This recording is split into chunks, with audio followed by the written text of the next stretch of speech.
Good morning students, कैसे हैं आप सभी लोग। देखिए बेटा, जैसे कि आप सभी लोग जानते हैं टेंस की सीरीज़ चल रही है। तो इस टेंस की सीरीज़ में आज मैं आप लोग के लिए लेकर आया हूँ future indefinite tense. Future indefinite tense, इस टेंस के अंत में गा है, गी है, गे है लगा होता है। जैसे कि मैं खाऊंगा, तुम जीतोगे, वह खेलेगा, इसमें गा गी गे का आता है। इसमें हेल्पिंग वर्ब जो यूज़ करी जाती है वो होती है विल और शैल की। ओके, आई और वी के साथ हमेशा शैल का यूज़ किया जाता है। बाकी जितने भी बचे, यानी कि ही बचा, शी बचा, इट बचा, किसी का नाम बचा, यू बचा, दे बचा, इन सब के साथ यूज़ किया जाता है विल का।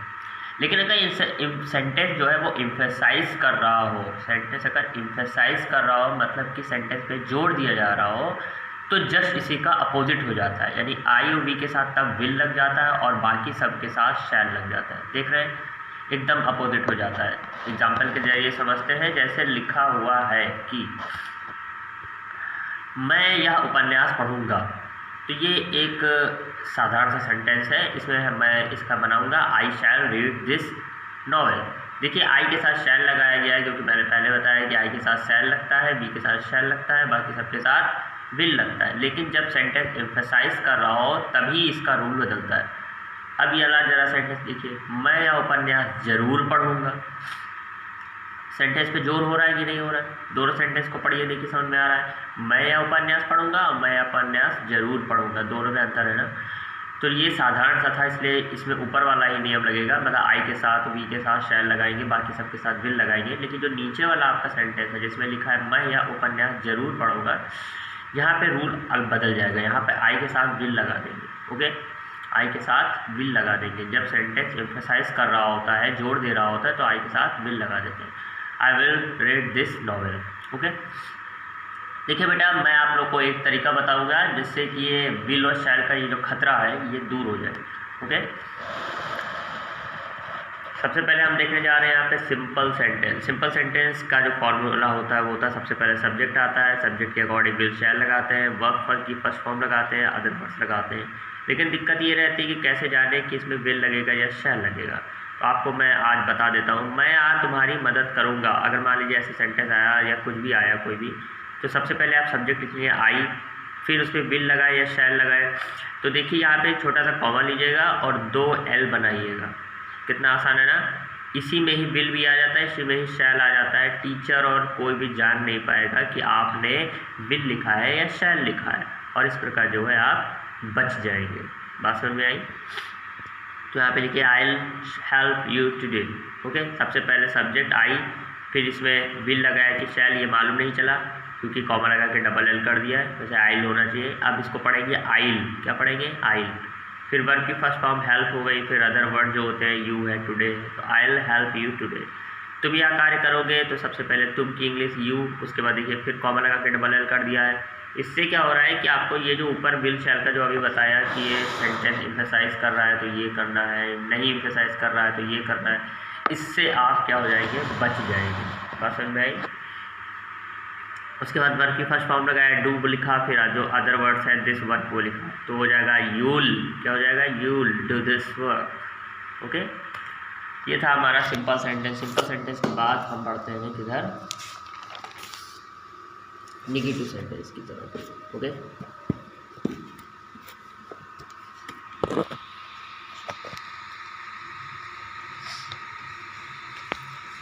देखिए बेटा, नेगेटिव सेंटेंस में सबसे पहले हम सब्जेक्ट यूज़ करते हैं, विल शैल यूज़ करते हैं, नॉट लगाते हैं, वर्ब की फर्स्ट फॉर्म लगाते हैं और अदर वर्ड्स लगाते हैं। जैसे लिखा है वह वहाँ नहीं जाएगा, तो देखिए ही लिखा, ही के बाद देखिए कॉमा लगा के डबल L लिख दिया, हो गया हिल। फिर देखिए नॉट लिख दिया, नॉट। अब देख रहे हैं विल शैल लिखने की ज़रूरत ही नहीं पड़ रही है, कोई कन्फ्यूज़न ही नहीं है कि ही किस में लगाएं किस में ना लगाएं। बस यही फंडा आप पकड़े रहिए, हमेशा बढ़िया रहेंगे। तो यहाँ ही के बाद कॉमा लगा के डबल L लगाया, फिर नॉट लगाया, वर्ब की फर्स्ट फॉर्म लगाई है, गो, जा है ना, जाने की होती है गो, और वहाँ की होती है देयर, तो वो अदर वर्ड्स में आ गया। नेक्स्ट है राज। राज आज पत्र नहीं लिखेगा, तो राज की सबसे पहले राज लिखिए। विल शैल में आप राज विल भी लिख सकते हैं, राज के साथ जो है ऐसे कॉमा लगा के ऐसे डबल L भी लिख सकते हैं। ओके, तो हो जाएगा राजल, है ना। यहाँ पे है राजविल, मैंने अलग करके भी दिखा दिया कि ऐसे भी लिख सकते हैं आप। अब राज जो है वो आई और वी तो है नहीं, हमेशा आई और वी के साथ शैल लगता है, बाकी सबके साथ विल लगता है। ओके, ये बात को हमेशा कान में डाले रखिएगा कि आई और वी के साथ हमेशा आई और वी के साथ हमेशा शैल लगता है, बाकी सभी के साथ विल लगता है। इस बात को हमेशा याद रखिएगा। तो Raj will not write a letter today, ये पूरा इसी फॉर्मूले बेस है वाला। सबसे पहले सब्जेक्ट है, विल है, नॉट है, वर्ब की फर्स्ट फॉर्म है, अदर वर्ड्स है। तो देखिए इस बात को हमेशा समझिएगा बेटा कि यहाँ पे आप इस तरीके से भी लिख सकते हैं, ज़रूरी नहीं है कि राज विल ऐसे करके लिखें। यहाँ पे कॉमा लगाइए, डबल एल लिख दीजिए, ये भी सही है। अब हम बढ़ते हैं इंट्रोगेटिव की तरफ। इंट्रोगेटिव की तरफ आपको मैं बताया हुआ हूँ कई बार कि फॉर्मूला वही वाला होता है। इंट्रोगेटिव वर्ड का यूज़ तभी करेंगे जब सेंटेंस के बीच में इंट्रोगेटिव वर्ड आ रहा होगा। अगर शुरुआत क्या से हो रही है यानी यस नो वाले वाक्य हों तो आप हमेशा हेल्पिंग वर्ब को पहले रखेंगे। यहाँ पे देखिए क्या लिखा है, क्या रमेश गीत गाएगा, क्या से शुरुआत हुई ना, तो सबसे पहले हेल्पिंग वर्ब आएगा। यहाँ पे लिखेंगे विल रमेश। हाँ, इंट्रोगेटिव सेंटेंस ऐसे सेंटेंस होते हैं जिनमें आप फंस जाओगे और तब आपको विल और शैल का यूज़ करना पड़ जाएगा, लेकिन सिंपल और नेगेटिव में आप बच जाओगे हर बार। ओके, तो यहाँ पे लिखना पड़ेगा आपको विल रमेश सिंह का सॉन्ग। सबसे पहले विल का यूज़ करेंगे क्योंकि रमेश के आई वी तो है नहीं, आई वी के साथ ही शैल लगता है, बाकी सबके साथ विल लगता है। तो आप यहाँ पे लिखेंगे विल, फिर लिखेंगे रमेश, फिर वर्ब की फर्स्ट फॉर्म जो होती है वो लिखेंगे सिंग, फिर जो अदर वर्ड है सॉन्ग वो लिख दिया, क्वेश्चन मार्क लगा दिया। रमेश क्या खाएगा, अब देखिए यही क्या जो है ये सेंटेंस के शुरुआत में था तो मैंने विल लगाया था, सेंटेंस के बीचों बीच में आ गया तो क्या की इंग्लिश लिखनी पड़ेगी। जब सेंटेंस में इंट्रोगेटिव सेंटेंस में इंट्रोगेटिव वर्ड बीच में आ जाता है तो उसकी इंग्लिश लिखी जाती है। जैसे ये देखिए कब आया है तो कब की इंग्लिश लिखी है, क्या आया है तो क्या की इंग्लिश लिखी। यहाँ पे देखिए बीच में नहीं आया, सबसे आगे आया है क्या, तो हेल्पिंग वर्ब लिखेंगे। बस इसी बात को हमेशा याद रखिएगा। तो सबसे पहले क्या क्या लिखी, वॉट, ये इंट्रोगेटिव वर्ड हो गया, फिर विल लगाया, उसके बाद रमेश लिखा क्योंकि रमेश के साथ विल आना चाहिए, फिर खाने की ईट होती है, ईट लगा दिया, क्वेश्चन मार्क, कुछ नहीं बचा इसमें।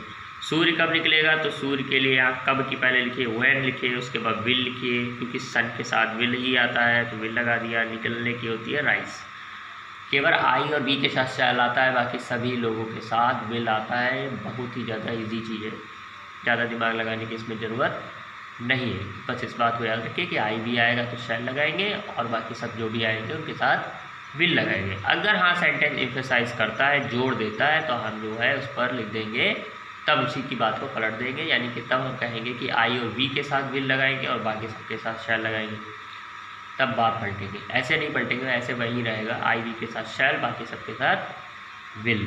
ओके, तो आई होप आपको ये समझ में आया होगा। फ्यूचर जो इंडेफिनिट है आसान है, कोई टफ नहीं। Okay, bye bye.